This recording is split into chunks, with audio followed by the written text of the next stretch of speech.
Consul General of the Republic of Cyprus, New York, Ambassador Mr. Vasilis Philippou.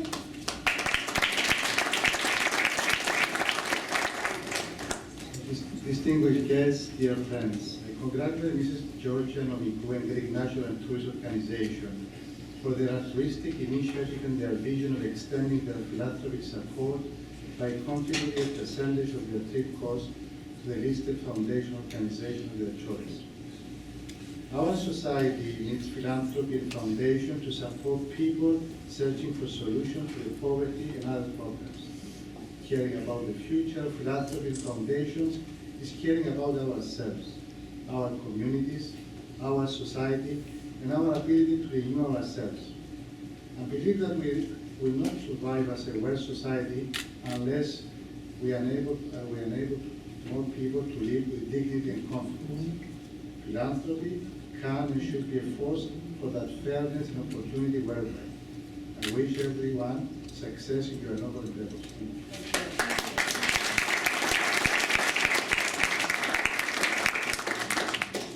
Now I would like to call to the podium a very charismatic lady with a magnetic personality. Please welcome the dynamic director of USA and Canada of the Greek National Tourism Organization, Miss Gloria.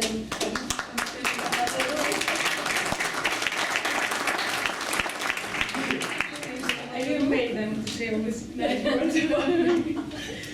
So, Honorable Ambassador of the UN, Ambassador of Greece, Ambassador of Cyprus, President of the Orpheus Luxury Collection, honored and distinguished guests.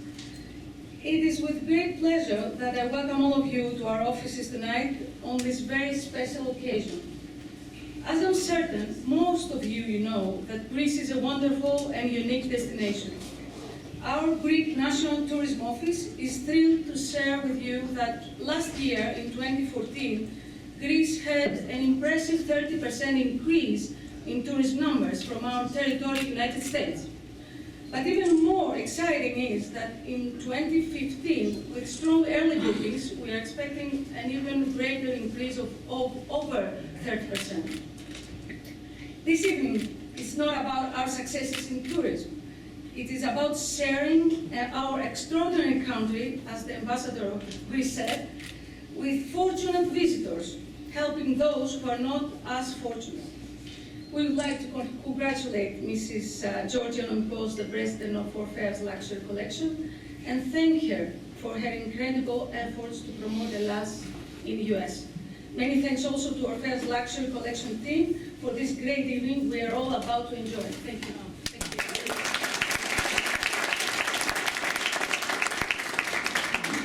I promise you not long to go, don't worry.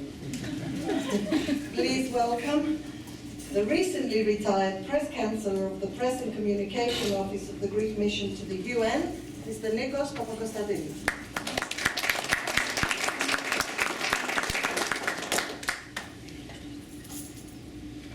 Let me add, hi everybody. Very exciting, before I go for good, to have you here tonight and share with you my, how can I say, excitement to have such a great audience just about to enjoy a very wonderful and exciting program. I cannot tell you because I have been seeing the rehearsals, and I think you will all go out very satisfied that this is a great show that thanks to our hosting Orpheus Luxury Travel, Mrs. Georgia Nomikou, the dynamo, not only in her trade, but also as a person, a very vivacious, very, how can I say, Greek. I could probably make a parallel of being the women side of Zorba. So, he's Alexis, but Alexis is a very controversial name because, it's both, and this is my son Alexis, had, a trauma early on because there was a television show of Alexis. In one of the series, it was Dallas, I think. Right. That Alexis was the name of the bed lady in that series. And poor Alexis, our son, said, "Mom, Dad, I don't want to be named Alexis." I said, "Son, sorry, your bad type is Alexis." But then fortunately at the State Department there was a Secretary of State by Alexis E. Johnson, Alexis U. Johnson. So it saved my day and my wife. Anyway, I must say that Georgia Nomikos is a mistress of detail, of show. She's a show woman that pays attention to detail, and nothing really goes by her without her approval. So this wonderful thing is orchestrated by Georgia. I think, she's not only a mistress of detail, but of content, and also of great ideas. So philanthropy is very pivotal, is very close to our heart. I think it's a worthwhile cause, and I thank you for being here and hopefully partake in this wonderful evening, not only as a show, but also as contributors that can make this great idea happen, to make it work, to make it assist and help when philanthropy is needed. And the way our world is shaping, I think there are millions and millions in need of either water, either food, either medicine. So there is no part of the world that is not in need of something that our modern world has created. So thank you for coming. Thank you, Georgia, for organizing it. And this is my swan song, I guess. I can say also goodbye. So nice.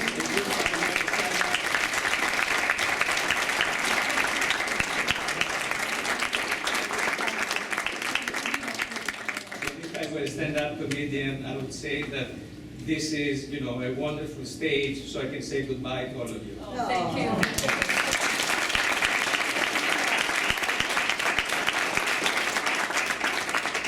Please welcome the Press Secretary of the Press and Communication Office of the Greek Mission to the UN, Mr. Lavros Kazis. Let's say after that. Welcome everybody, Your Excellencies, dear guests. Enjoy the evening. Thank you for organizing this interesting event. Thank you for hosting us here. Yes. And I wish everybody a pleasant evening. Thank you.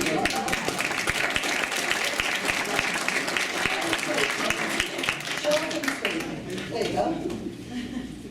We would like to also thank Mr. Andreas Athineos of the Hellenic Perseus Foundation in Athens for providing us with a live streaming camera and view of the magnificent Acropolis. This is live streaming, so you all know.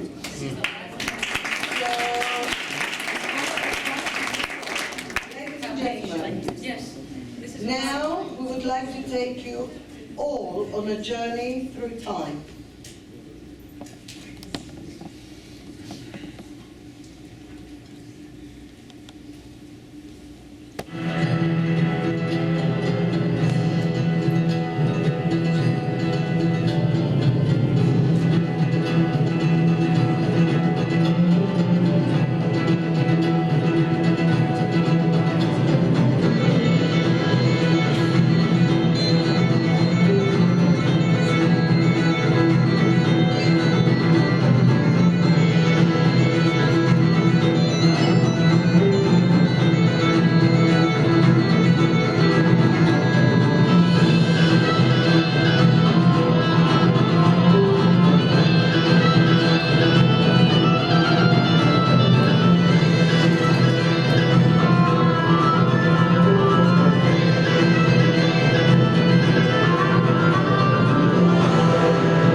goddess Athena. It was a dance to victory. Thank you, Delaney. I think that was an incredible performance. Now I would like to introduce our guest speakers to say a few words with regard to the foundations. Our first speaker is an amazing humanitarian and a global citizen. Please welcome Mr. Jim Luce from the Luce Foundation.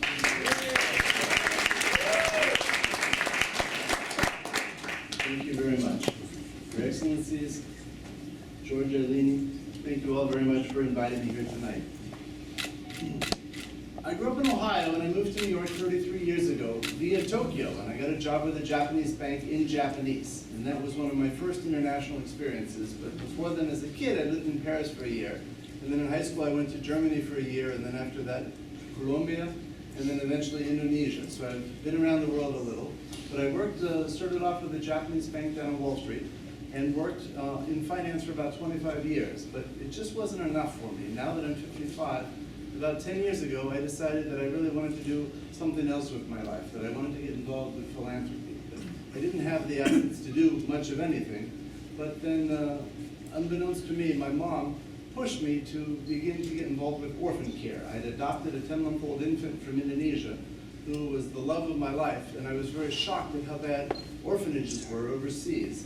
And I would visit my mom up in Boston, and she would really push me hard to do something to address the needs of orphans in the developing world. So we began to write. She was a child psychologist, and we worked together to write a feasibility study on how one could make a better orphanage in the third world and raise kids up. The orphanage there was worse than any animal shelter I'd seen in New York, and I just thought kids deserved better. So we came up with a 350-page feasibility study, a great idea on paper, but it wasn't really enough to move forward. And unbeknownst to me, my mother passed away about 2 weeks later. And the lawyers went through her will, her estate papers, and realized that she'd left my portion of her estate to implement an organization called Orphans International Worldwide. So that's how I got involved.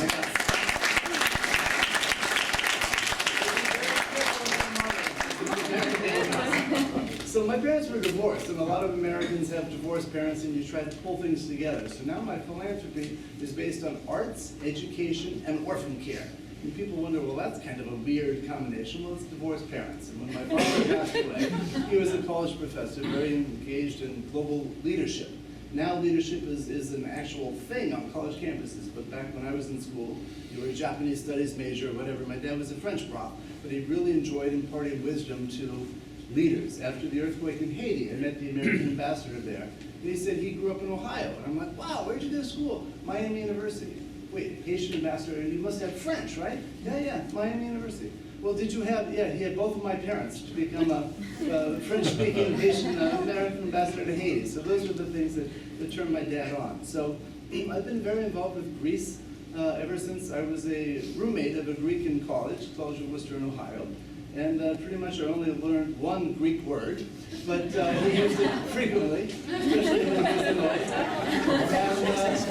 And he told me that's all the Greek I would ever need. I haven't been to Greece yet, but I look forward to it. I write for the Huffington Post. That's my hobby. I started writing about Haiti, and Willow Bay, who was Bob Iger's wife, the head of Disney, is good friends with Ariana. So 7 years ago, I began to write for the Huffington Post about my trips to Haiti, and that was 300 stories ago.